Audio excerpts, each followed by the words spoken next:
whenua e whakaro pai ki ngā tāngata katoa. Amen. E te atua hanga he ngā kaumā whakahautia he wairua tika ki roto I tēnā ki tēnā o tātou. Aure atu ngā whakawainga o te kiko o te rewera aratakina mātou ki tō aroaro, ki tō ara hei oranga o tātou I tēnei rā. Prōrea ki tō ingoa tapu. Amen. Kia ora, and welcome everybody to this, the 7th of May 2026, to our new Changemakers webinar. A big mihi out to everybody who has come today, especially those of us who were added to the network since our Manawatu Changemakers wānanga. A big mihi to everyone who attended that day as well. Last Friday was a really cool experience, being back in Manawatu. I don't know if everyone found out, but that's an old stomping ground of mine via my high school life out at Hatapora College. And so to be back in Palmi, be back in Manawatu was a really cool, really fun experience, especially to build relationships, build connections, and spread the kōrero of Changemakers Aotearoa and how we're looking to affect positive systems change here in Aotearoa. We're just going to get straight into the kōrero. So I would like to introduce Stephen Evans and hand him the rako to speak a little bit about who he is, what he's doing, and we'll get into the kaupapa kōrero a little bit later. Tēnā koe, Stephen.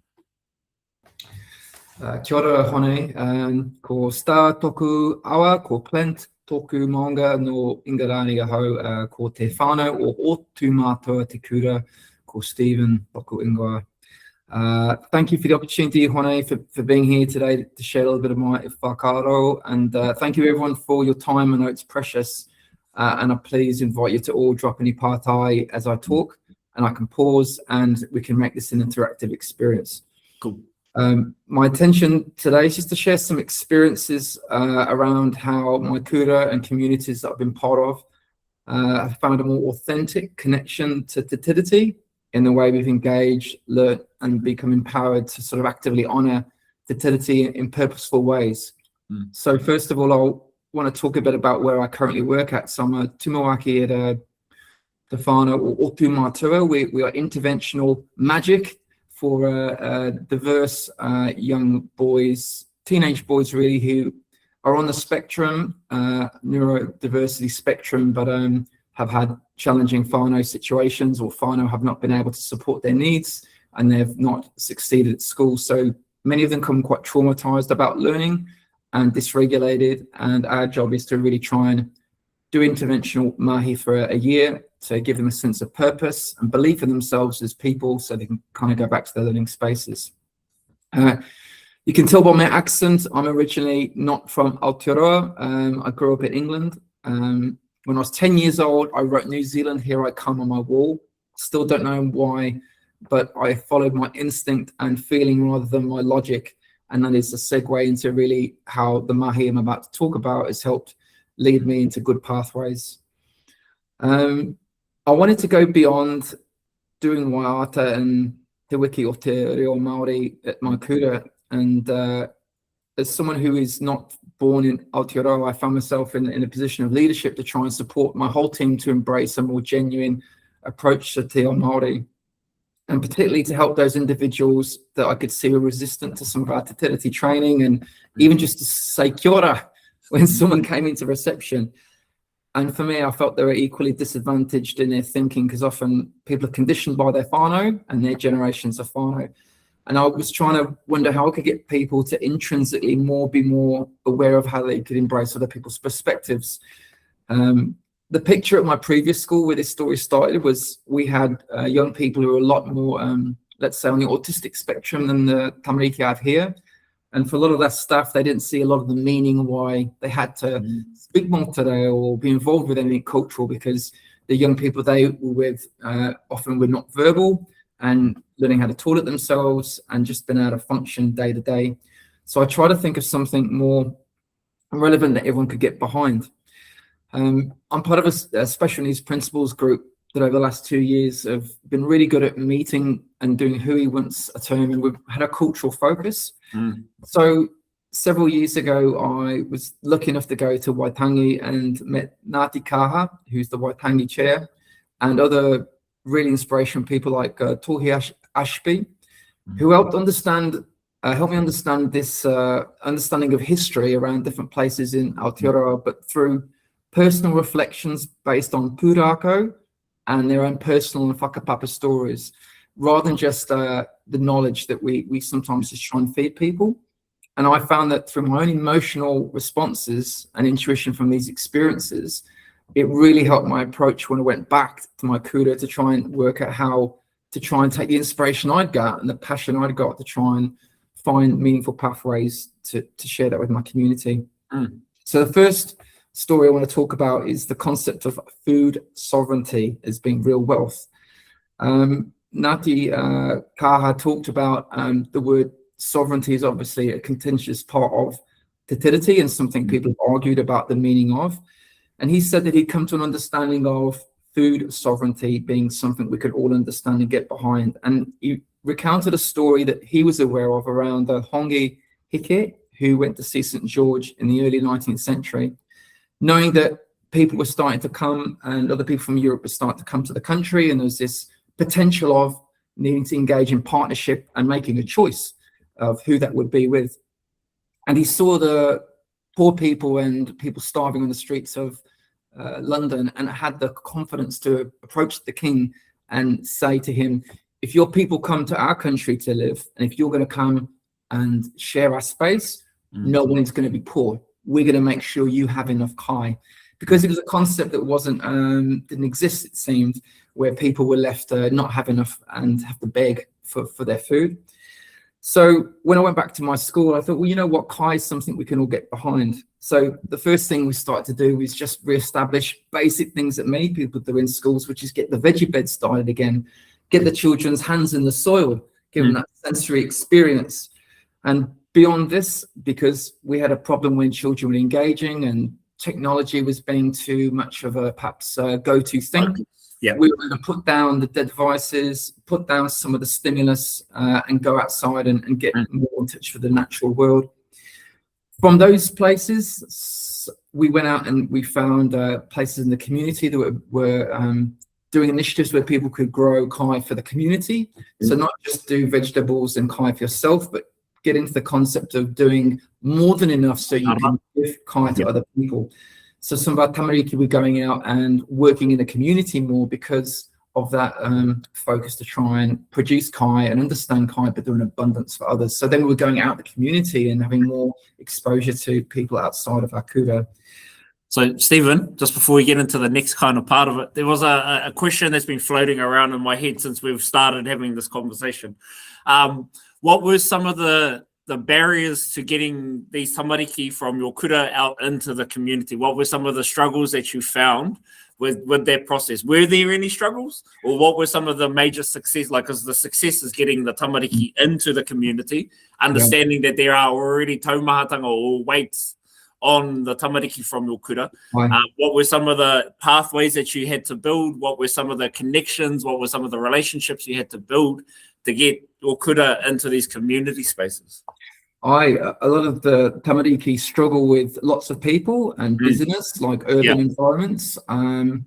But the environment of going to these community gardens, there was a lot of space there. It was away from the community, but the activity was for the community.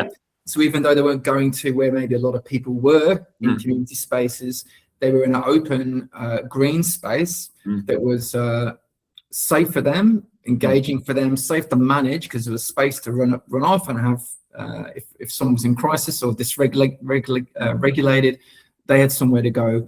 So that was a good space for them to function, but it was still connected to community. So yes, there weren't lots of people around, but then the object of what they were doing was connected to people. So the kaupapa was the important part of it rather than the community facet of it. Although those two things are connected in some way, there was still the safe space that we need to regulate ourselves. And because, you know, most of us, most of the whānau here are part of the Changemakers network currently, are a part of family services, social services, and all that kind of stuff. And so we understand the value of having a safe space for us to, you know, haki roto, haki waho, just reset yourself if needed. So yeah, te rā te mihi atu. So we were talking about Mara. So what were were there some very specific successes that you got from this kaupapa? Yeah, well, there was some people who didn't have the ability still to go out and do those things. Some of our most severely sort of compromised young people. So we decided that there was the experience of being with plants and being with nature was also something that was a quality of understanding in a less conceptual way, in a way that was more therapeutic. So we developed our forest school where people could go out and just be in the forest and connect with the birds and just make fire, make a hot drink over the flames. And something I've found since then, there's research to say that when you just go out and listen to the birds, it has an effect on the parasympathetic nervous system, right? So our DNA and our cellular body is used to the sounds of nature, and they produce a connected feeling, which helps to calm and ground. So some of our most volatile and unsettled young people, maybe they weren't able to get their hands in the soil and actively support with the vegetables and have that community involvement. Just being within that space had a grounding effect for them, where they were connecting to something on a different sensory level and a more sort of unconscious level. But it was still beneficial for them, and still something that had the manner and purpose and included them with what we were doing. Yeah. Nice. If you wanted to carry on with your kaupapa kōrero, those were two kind of pātai that had just been sitting around and simmering in me. And I really wanted to ask that of you, because I'm a firm believer in, like, cool, we have a kaupapa, let's do it. And so the Mara was that. But there's also space for facets and growth within those spaces. And I'm also a big believer in the value of waiata in spaces like this. So at a Mara, I have a set of waiata. In our Mara here at home, I have a set of waiata that I sing that are specific for that space. And so I'm seeing in the future that there is opportunities for the reintegration or, the addition of waiata series, waiata sessions or more tētā sessions that will be specific to the mahi. Because when we say sensory, it's not just our fingers, it's our ears, it's our eyes, it's our third eye, or, the thing that feels with the world. Just hei tāpirihanga ki o kōrero, or hey, just as a whakaaro for this kaupapa, or as in addition to this kaupapa. But yeah, please continue, sir. Yeah, just to finish off on that piece, because there was a Tohia Ashby was responsible for his knowledge of Rongowa to devise some treatment for kauri dieback, and shared that story, and was quite significant in terms of his inspiration from Pūrākau that he had heard. So for some of our young people, just the sensoriness of being around plant medicine, we felt was a really important connection too. So just from being in the forest and being around different plants and getting to understand what those kind of native plants were, people had the inspiration to do more work with harakiki. So we developed a role where someone was doing harakiki weaving, and then some of these young people went out to the market and they were selling the creations they made. So it kind of led to different experiences, and sometimes it was just about learning what plants were good to put in a foot bath for some of our children, or to use as a something to smell, or tea to make. So we embarked on a sensory kind of journey with the plants that we were discovering through being out in these areas, which helped, again, that physical connection to calm with people's bodies. So again, it was just understanding that health and wealth is not only the food we eat to sustain us, but it's also the medicine to help us keep calm and regulate.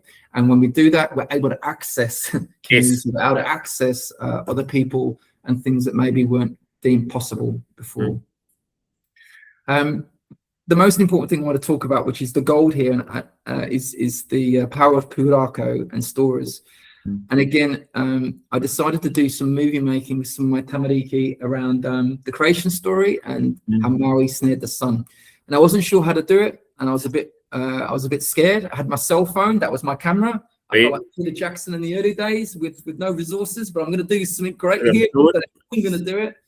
And what happened through the power of pūrākau, not only for the tamariki, was one of the most powerful things I ever experienced. When we got together, again, at my previous school, a lot of our young people really struggled to communicate verbally, really struggle to express themselves.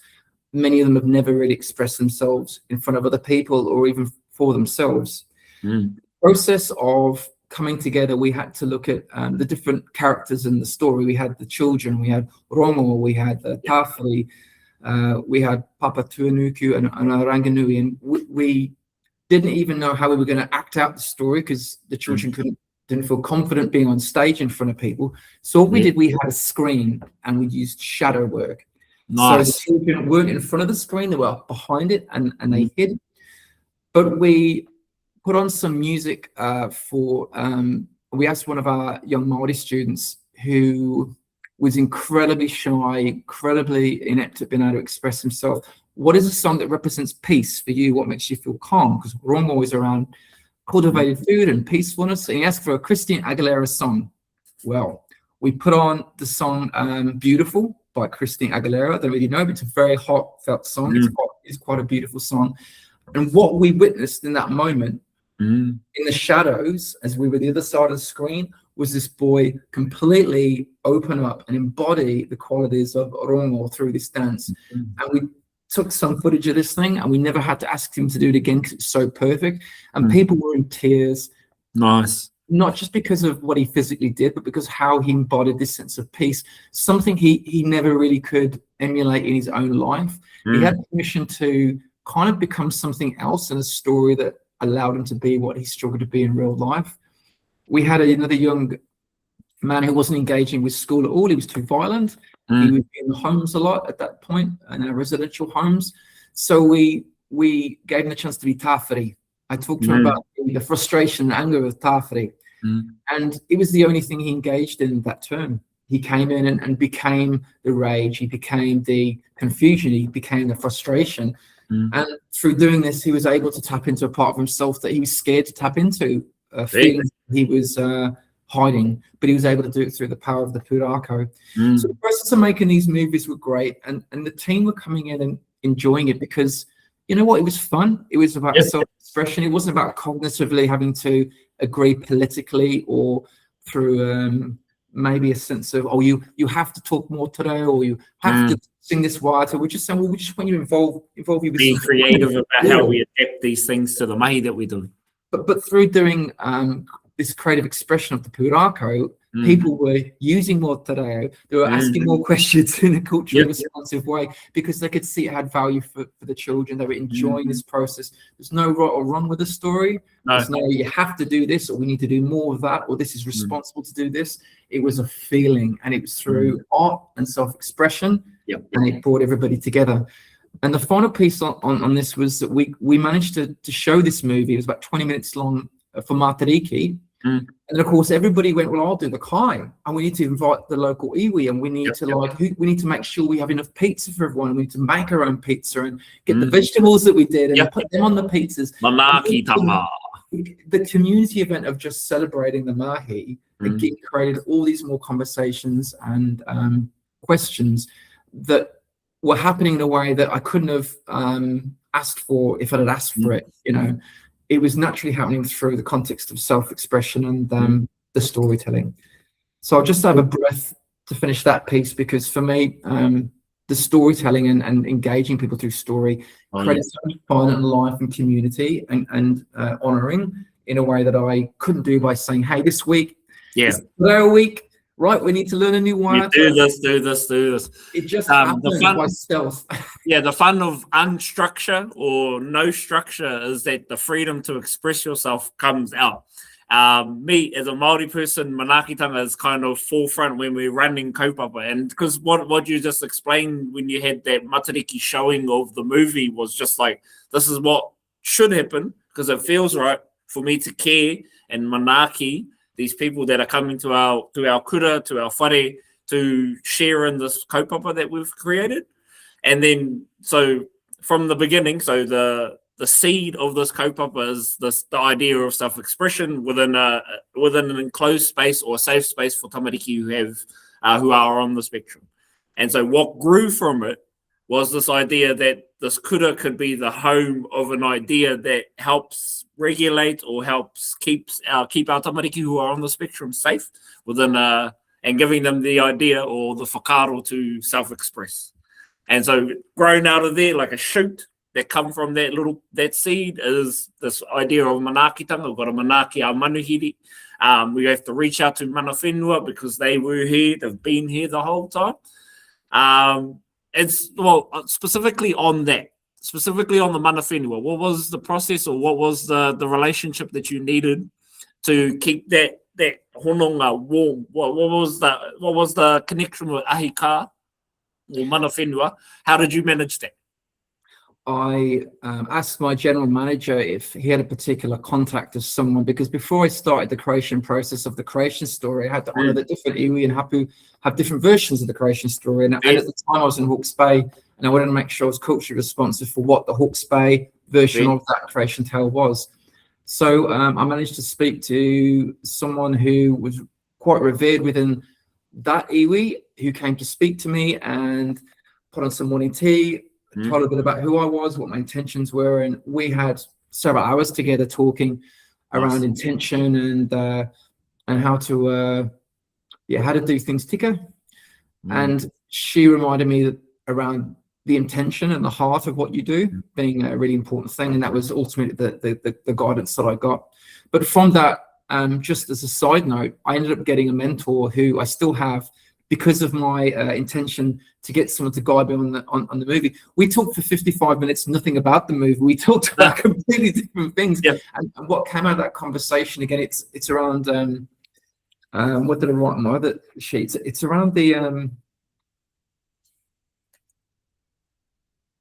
it's around the people, not the porphyry sometimes. And the porphyry is there, but it's about the conversations with the people that take you to different places. And the things that she taught me and it still is teaching me, because I bothered to ask the question, took me on personally some wonderful journeys and guided me with other things that I've been able to support. So one lesson that I've learned and known about Māori is we will hardly ever talk about the kaupapa, because the kaupapa is the end result of a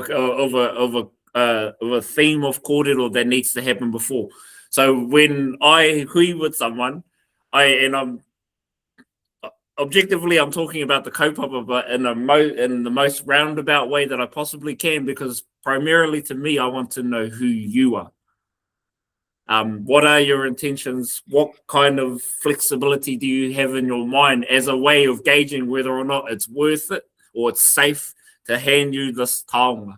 And so it's just me assuming that's what happened down in Ngāti. Exactly what happened. Relations of mine, those are relations of mine. And I'm like, well, because that's how I do it. And you and I, them and I are practically the same.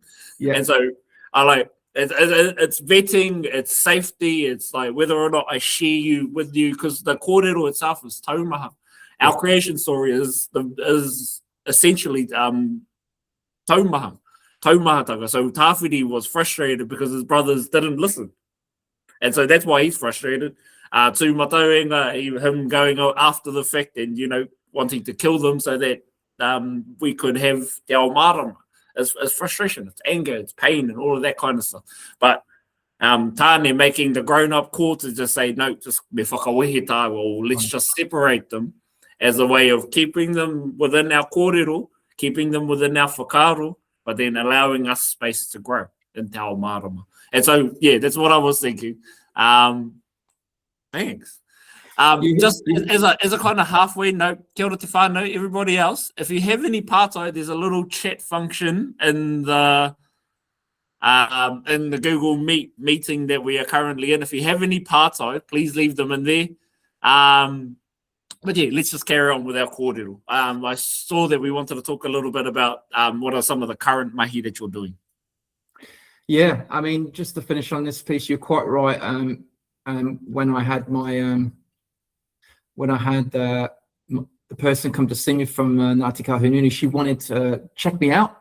Yeah. But I think because I asked the question to start off with, rather than giving an answer, it helped me get on a good path. And equally, when we got together to screen that pūrākau, I asked the question of all the team, how can you contribute to this? And one example of someone that would come in would be the enrollment officer whose only job is to like really go out there and employ people, that they're not too fussed about the cultural responsiveness of what we're doing. But she said, well, my dad's got a really amazing telescope and he could bring that on that evening, and he does astrology and he could look at the stars, and everyone that can go and look at the stars. So all these things started to generate, not because I said I want you to come here. I said, well, how can you contribute? I always put the question up, what can you do? Even if it's just, tell people about it. And that empowered people to really find a way to add on to contribute to the kaupapa. Yeah. Love that. And that's kind of what we're going for with the Changemakers kaupapa. Don't get me wrong, the mahi that we do is a really, really important part. But if I know you, the person, and then you feel safe to want to contribute to any kind of kaupapa that we stand up together, we would be more powerful than we are separated. And so, like, my relations who are videographers, they come to me because I am connective tissue with this network, with that network, as a means of easing the path to what a grander kaupapa could look like. Okay, forward. So I mentioned at the start that when I was 10, I wrote New Zealand, Here I Come on my wall, and that's might sound a really odd thing to say, but it stayed with me for a long time, because since I've been in Aotearoa for the last 24 years, this is home. I never felt home in the UK, and I've had some incredible personal experiences, which I won't talk about, that make me feel and know that this is my home. And what I started to realize was, when the conditions are right and the environment is set up in the right place, learning just happens. People go towards joy, people go towards being tolerant, people go towards wanting to understand other people. And it's not something we have to force. It's just, we just got to ask the question. And it's more, how can I create the conditions for people to be inspired and learn, rather than me tell them what to do? Even if I know what they need to do, I need to show them. They need to discover this. So the last thing I want to share that I'm working on at the moment is around, and this is my current focus, is how to create the conditions for people to thrive, particularly to access ancestral wisdom. Now, some themes are unique across all Indigenous peoples across the world. And this is a part I now to the team. And I'm going to give you a chocolate fish if someone can type what they think this is. But during COVID, there was a really wonderful thing on YouTube where all Indigenous leaders from cultures all over the world got together to respond to what was happening with COVID and the emergence of AI and the world's events of decrease in wellness and engagement of people in general. And everyone was unified. They talked about lots of things, but ultimately they all talked about one main thing that was prevalent within all of their ancestral wisdom of what we need to do more as a humanity. And I would like everyone to just take a guess now. Just type anything. What do you think they suggested that we should all do? And it's simpler than you might think. Whakautu from Inspired Aotearoa, eat together. Eat together. And it seems like a really simple thing. You are on the right track. So I'm just guiding you on that. Eat together is a good track. So while I say this next sentence, you got another few seconds to bang on your part, your answer to that part I. So we're often told what to do from top down, right? What resources you're going to have and what we should do, whether it's in our schools or with our youth work or our social work, or all the different roles we've got. We're often told what to do top down with youth. But if you think of anything that grows naturally, it grows from ground up. A seed grows from ground up. You build a whare, it goes from ground up. But yet with systems, we're told top down what you have to do. So what needs to happen from ground up? And that's the segue into the next bit. But let's see if anyone else typed anything else. Well, eating kai is good. You know what it was? It was connecting with the whenua. Yep. Connecting with the whenua. And from that, a lot of other knowledge and connection potentially to spirit or ancestral wisdom is possible. So I'm making a fire pit. I'm developing an environment which focuses on kōrero, kai and medicine in my current whenua here at Otumatua. Why? Because original schools were like this for thousands of years, and we ruined them. We built walls. We told people top down what to learn and what to do. Fire has been a beautiful thing for thousands of years, of course, where we've just told pūrākau, we told our own stories, and we had emotional connections to those things, and we were guided and empowered to do what we felt was right through hearing people, not from being told what we need to learn. So I wanted this not just for our community, but I wanted it as a place for ritual, learning, and community events for all. Now, the other pūrākau that inspired this for me is Ngā Kete e Toru, Tane's ascension into heavens, where he brought back the 3 baskets of wisdom, the 3 baskets of knowledge. And ultimately, our first basket is around what we see and understanding our natural world around us. And as we get to the other baskets, we're looking at the things that influence the things we see, beyond what we see. And there's the things we don't understand beyond the sense of space and time of the things that are beyond us, maybe conceptually sometimes to connect with. But really, we've got to get to that first basket.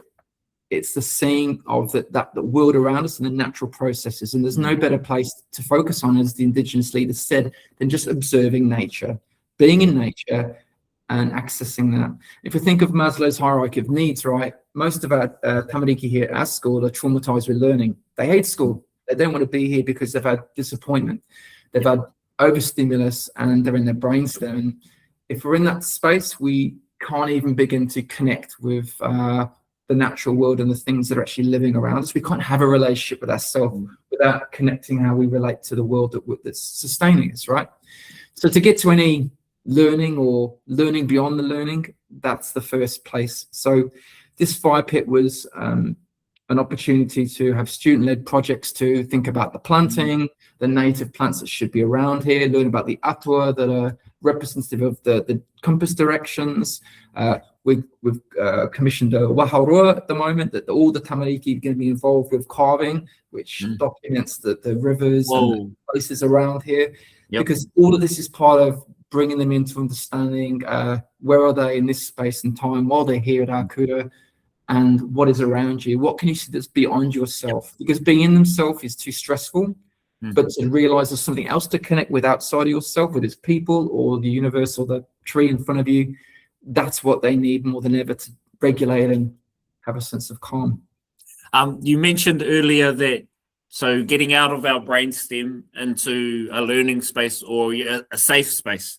What were some of the other ways of doing that aside from so you talk about sensory teaching or sensory learning, pūrākau learning? What are some of the other ways for people to self-regulate, to get to the safe space within themselves so that they are open to the wider connections that we've seen? One of the things that's a barrier is the overstimulus of other people, noise, technology, quite often. One of the processes around this fire pit is that we want to build and make that a central hub, but build beyond that for to expand the safe spaces and the purposeful environmental spaces for people to regulate. We visited a Māori healing centre cooperative who do native planting and teach around rongoā and plants that have healing properties. And they take class groups there and they just walk around, they taste the horopitu, they hear the stories, they can do weaving, they can just have these sensory experiences. So we're in the process at the moment with collaborating with them to develop our own native forest here on the site, but potentially with the intention of rongoā plants and things that can actually have a sensory quality just through being there. And then there's also the process of learning how they work. I mean, that's another level, but just being around them and planting them and choosing what to go is as a beginning. Yeah, is the beginning. Aye. And so probably the next kind of phase of pātai, and this is just another whakaaro maybe as a thought. And so you mentioned how technology has been a major barrier for our tamariki who are on the spectrum, and especially coming out of the education system where they now despise that version of education with the four walls and a roof and a teacher telling you top down how to learn. So one of the things that we make here at Haututu Hekleb and Te Rāwhiti is a cell phone whare. And so if we are going into a hui, we have a whare that you put on the table. Everybody, if you want to be committed fully to the kaupapa that you're currently at, you put your phone in the whare, you stay engaged utterly with the wānanga. And I'm thinking so that your fire pit would benefit from something like that, or a whakaaro like that where the safety of the space, or the mana of the space is maintained by me intentionally putting my tech aside, knowing that these kids are struggling with that as an issue or as a barrier. I'd like to get your thoughts on that kind of whakaaro. Yeah, 100%. Well, the fire pit, and when I go back to the waharoa again, the purpose of a waharoa, for example, as an aspect of this fire pit, is you stop and you reflect, and you are trying to take yourself away from yourself. Now, technology is really creative. It's fun. I enjoyed my phone, but it is all about self, how we profile ourselves, how we get what we need in terms of our entertainment, how we get instant kind of profiling. It is really about us. It's about us looking in the mirror, and it's got benefits to that. It's an opportunity when we go into these spaces to, yes, definitely have that cell phone away and to drop into that relationship to, like I've said already, the whenua, the stars, somebody else that's sitting across the fire, and the things beyond that, rather than just looking at that instant kind of sense of who we are and keep on rinsing out, this is me, this is me, this is me. Because we look more at somebody else and how someone else is doing something, or how something else is working. How can we modify and grow with who we want to be if we're not in relation to anything else? We can only be who we are because we're in relationship to someone else. We can't be anything if we're not in relationship with anything else. We're just nothing. We're just isolated. We're just isolated because that's what the phone represents. It's our life in isolation and what we're showing outwards.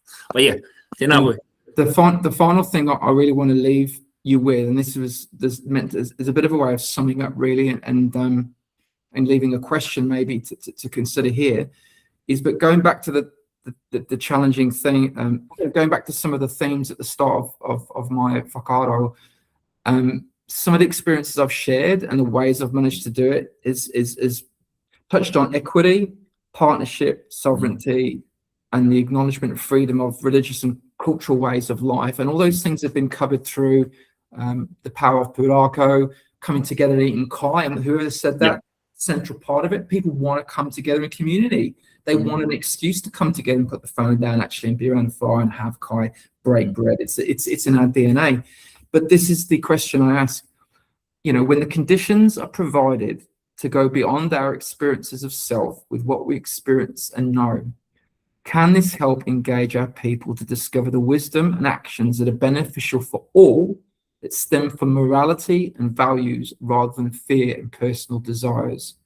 Because the world and some of the decrease in wellness and engagement and anxiety that a lot of our neurotypical tamariki are feeling comes a lot from fear and that need to protect self and that individualistic kind of mindset. When we go around the fire pit and we're encouraged to look under the stars, or look at the stars, or look at one another without the phone, to hear someone else's story, there's an opportunity to drop into a connection to something that is going to develop a sense of morality and values that will inspire learning, the way meeting those wonderful people on the marae in Waitangi inspired me. Not because I was told to go and be culturally responsive as a principal, because I met people who told a story and made me feel something, because I went onto the battle site, because I went onto the marae and I felt it, and it made me do something I didn't think I was going to do. But it's not until we stop and cut away the noise that something else can be receptive and tuned into. Cool. We're going to go to Q&A. I did just like to remind you, those of us who are listening in on our kōrero today, if you have any pātai. We've got about 5 minutes. Stephen has to cut off and go to another hui shortly, but this pātai from Jamie Hutana. Rawe bro, have other kura taken inspiration from your guys' mahi and developed their own mahi around this whakaaro? Sorry, Stephen, did you hear that? No, sorry, I didn't. I thought that was a question. So this is a pātai to you from Jamie Hutana. Oh, sorry. Yes. Rawe bro, have other kura in your immediate vicinity or around Aotearoa, have they taken inspiration from your mahi and developed their own mahi around this? Within the special needs principals group, so we've got schools all over the country. We meet every term. We share the things that we've been doing. I've certainly shared my journey around the pūrākau context and all the wonderful things that's brought. And they all were certainly, I wouldn't say they're impressed, maybe it's blowing my own trumpet too much, but they're all definitely could see the benefit and have also tried their own initiatives.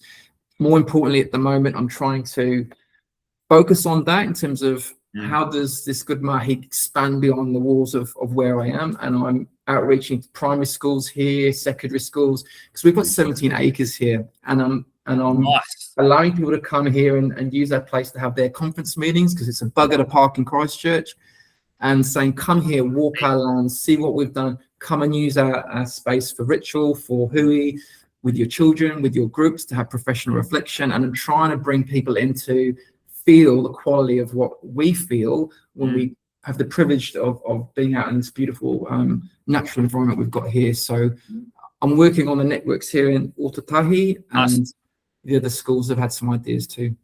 Cool. As a like a next step from that kind of, what kind of connections have you made from the Changemakers that you, or who are some people, and not just the wider Changemakers network, but in Christchurch or in the South Island or in Aotearoa, that you think would be a beneficial connection for you? Is there some people that you see, or is there a rōpū that you haven't quite found a connection with that you think would be beneficial for the kura? Yeah, I've been lucky enough to be introduced to quite a few people initially when I started, and they introduced me to the Changemakers conference, which is why I went, actually. I think Jace up in Hawke's Bay, had a really good connection with him, which will continue, but obviously we're in different places. There's a few people I've been in contact with since the Christchurch hui, but I haven't had any ongoing active connection with any mahi at the moment. Okay. But I think yourself is someone that I've really enjoyed listening from and helping refine my thinking of, what is the point of my airtime at all, and how can that influence people, and rather than just and support people, rather than getting stuck into just our own projects. We can get easily lost into our own stuff. So I've appreciated your connection for that. Yeah. Cool. I think we're going to call it here. Nei rā te mihi atu kia koe, Stephen, ki roto o tautahi, ki roto o kaitahu. Nei rā te mihi atu kia koe mō ngā kōrero kua whārekihia I tēnei rā. Thank you, Stephen, for sharing your kōrero today. It's been an absolute pleasure listening to you as an English guy coming through and weaving your way, finding wherever your weave was within the whārehi of Aotearoa, and doing it in the way that you thought was the right way to do it. Because ultimately intention matters the most. And so, like that kaumātua you run into in Kahungunu, it's like if I see you, and if I see that your intentions are pure, if I see that your here, your manako is what's best for whatever it is, the kaupapa that's in front of you. We've seen that this version of Stephen Evans is what would have grown out of that question that you asked that kaumātua back in when you were living in Hawke's Bay. Nei rā te mihi atu kia koe. To everybody else, thank you for attending today. As a reminder to those of us from Manawatu, these happen every second Thursday. So on the 21st of May, there will be our next Changemakers webinar. Please feel free to invite anyone that you think these will be beneficial for. These kōrero are more based around the idea that we can help each other grow. You may only take one idea out of the webinar, but it may add so much that it shapes or reshapes what your kaupapa is. Ne te rā te mihi atu kia tātou. Māku te tātātou hui e whakakapi no reira kia ino e tātou. E te atua, whakatūwhera taumai kia mātou ngā huarahi o te tika, te ora, te pono, te kaha, me te māramatanga. Mā mātou ko e whakamoiniti, e whakakroria ki tō ingoa tapu. Āmine. Tēnā tātou. Have a great day. Have a great weekend. Be safe. Tēnā tātou. Stephen, can you stay on the line for a little bit?